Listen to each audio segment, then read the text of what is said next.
തങ്ങളുടെ അടുത്ത് ഒരു കസേരയിൽ ഇരിക്കാൻ പറ്റിയതാണ് തന്റെ ഏറ്റവും വലിയ ഭാഗ്യമെന്ന് അംഗീകാരമെന്ന് സന്ദീപ് പറഞ്ഞു. ഞാൻ നേരത്തെ ആശംസ നേർന്നില്ലേ? ഗുഡ് ലക്ക് പറഞ്ഞില്ല ഞാൻ, പിന്നെ വീണ്ടും വീണ്ടും ചോദിക്കണം. വേറെന്താ?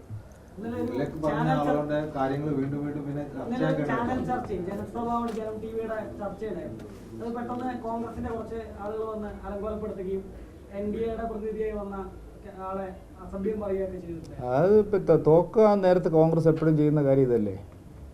തെരഞ്ഞെടുപ്പ് തോക്കുമെന്ന് പറഞ്ഞിട്ട് അടിയന്തരാവസ്ഥ പ്രഖ്യാപിച്ച ഒരു പാർട്ടിയല്ലേ, ഭരണഘടന സസ്പെൻഡ് ചെയ്ത ഒരു പാർട്ടിയല്ലേ. അപ്പോൾ അതുകൊണ്ട് അതൊക്കെ നടക്കൂടെ. ഈ മണിപ്പൂർ കലാപം ഇവിടെ തെരഞ്ഞെടുപ്പ് ചർച്ചയാവും. മണിപ്പൂർ കലാപം ശരിയായി മാധ്യമങ്ങൾ നടത്തുന്ന കുപ്രചാരണങ്ങൾ ക്രൈസ്തവ ന്യൂനപക്ഷത്തിന് ഇതാദ്യമായിട്ട് ശരിക്കും ബോധ്യമായി. കാരണം അവിടെ ആരാണ് ആക്രമിക്കപ്പെട്ടത്? 17 മന്ത്രിമാരുടെ വീടുകൾ ആക്രമിക്കപ്പെട്ടു, മുഖ്യമന്ത്രിയുടെ വീടിന് നേരെ ആക്രമണം നടന്നു.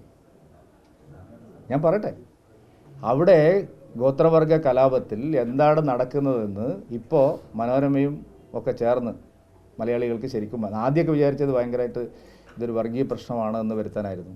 പക്ഷേ അവിടെ എന്താണ് യഥാർത്ഥത്തിൽ നടക്കുന്നതെന്ന് ശരിയായി ബോധ്യപ്പെടാൻ ഇതും അതും ഉർവശി ശാപം ഉപകാരമായി. നിങ്ങൾ ഈ നടത്തുന്ന എല്ലാ വ്യാജ പ്രചരണങ്ങളും തെരഞ്ഞെടുപ്പ് അടുക്കുമ്പോഴേക്കും അത് NDAക്ക് അനുകൂലമായി വന്നുകൊണ്ടിരിക്കുക.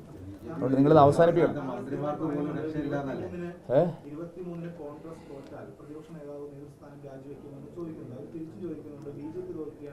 അല്ല, സതീശൻ പറയട്ടെ ആദ്യം.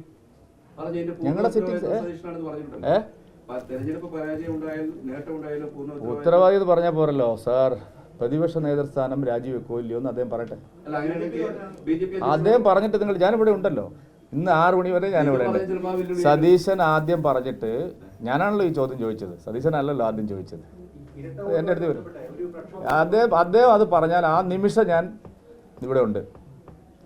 അദ്ദേഹം പറയട്ടെ. അങ്ങനെയല്ല, സതീശനോട് ഈ ചോദ്യം നിങ്ങൾ ചോദിക്കുന്നതിന് മുമ്പ് ചോദിച്ച ആൾ ഞാനാണ്. അപ്പോൾ അദ്ദേഹം ആദ്യം പറഞ്ഞാൽ ഞാൻ മറുപടി പറയാം. പിന്നെ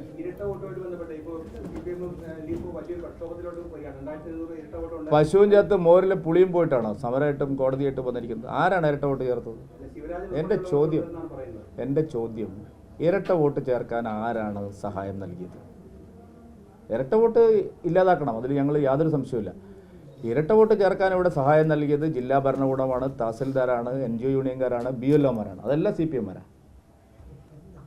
ഞങ്ങൾ പക്ഷേ ഇരട്ട വോട്ടിനെ മറികടക്കാൻ പുറത്തുള്ള വോട്ടർമാരുടെ മുഴുവൻ, ഇവിടെ ചേർത്തിട്ടുള്ള മുഴുവൻ വോട്ടർമാരെയും ഞങ്ങൾ റെഡ് മാർക്ക് ചെയ്ത് വോട്ടർ പട്ടികയിൽ പെടുത്തിയിട്ടുണ്ട്. ഞങ്ങളതിനെ ശരിയായ രീതിയിൽ ചാലഞ്ച് ചെയ്യും. ചൂടെടുക്കുന്നുണ്ടല്ലേ? പാലക്കാട് നഗരത്തിൽ SDP-യുടെ പ്രവർത്തകർ ഞാൻ പറഞ്ഞത് ശക്തി കേന്ദ്രങ്ങളിൽ ലഘുലഘയായിട്ട് വന്നിരുന്നു. അത് സംഘർഷം ഉണ്ടാക്കാനുള്ളൊരു ശ്രമമാണ്. PFIക്കാരുടെ എല്ലാ സ്വപ്നങ്ങളും തകരുന്ന തെരഞ്ഞെടുപ്പാണിത്. PFIയെ കൂടെ നിർത്തുന്നവരുടെ തകർന്ന് തരിപ്പണാവില്ലേ? പിന്നെ എന്തിനാണ്?